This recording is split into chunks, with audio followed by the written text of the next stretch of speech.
生自由，也不是幸运降落。我们的民主是风雨里走过。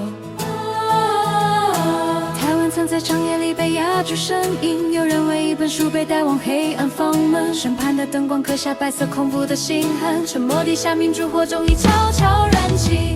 1979年，美丽岛的民主齐聚在街头升起，有人用铁窗换来为后代难说民主的真理。地下坑污校园变冷，公园的社会运动的勇气，推开那扇沉重的戒严专制的门，改写台湾民主的轨迹。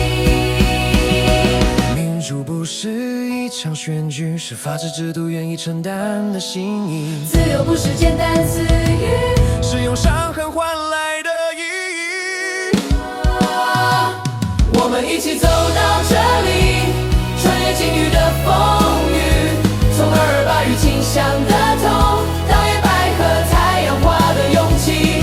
我们一起走到这里，把沉默翻成声音，把威权翻成历史，在台湾养成能说真话的民主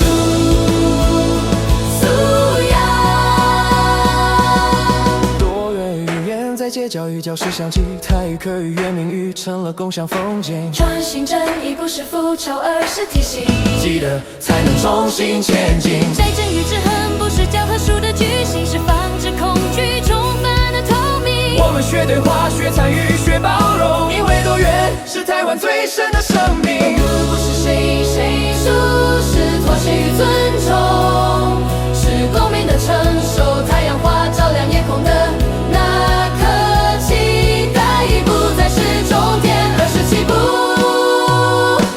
我们一起走到这里，越过戒严的墙与语言的禁区，从街头到选票，从青年到整个台湾。我们一起走到这里，靠理性责任记忆的累积里，那些未写完的历史，我们要一起继续树笔。因为228雨倾向留下的伤痛，我们更需要争取正义。因为白色恐怖失落的名字，我们必须反射，更珍惜民主的正义。若没有街头走出的声音，民主不会在这里成为我们共同的民主武器。一代牵着一代，把未尽的梦推向更远的大海。我们一起走到这里，用自由定义明天，用民主定义自己，把创伤变成光，把历史变成力，让台湾站在世界舞台。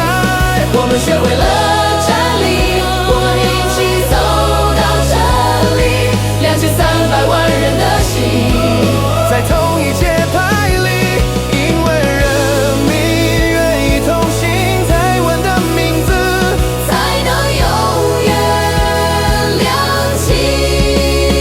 不是天生自由，是我们一步步走来，牵着历史，照亮未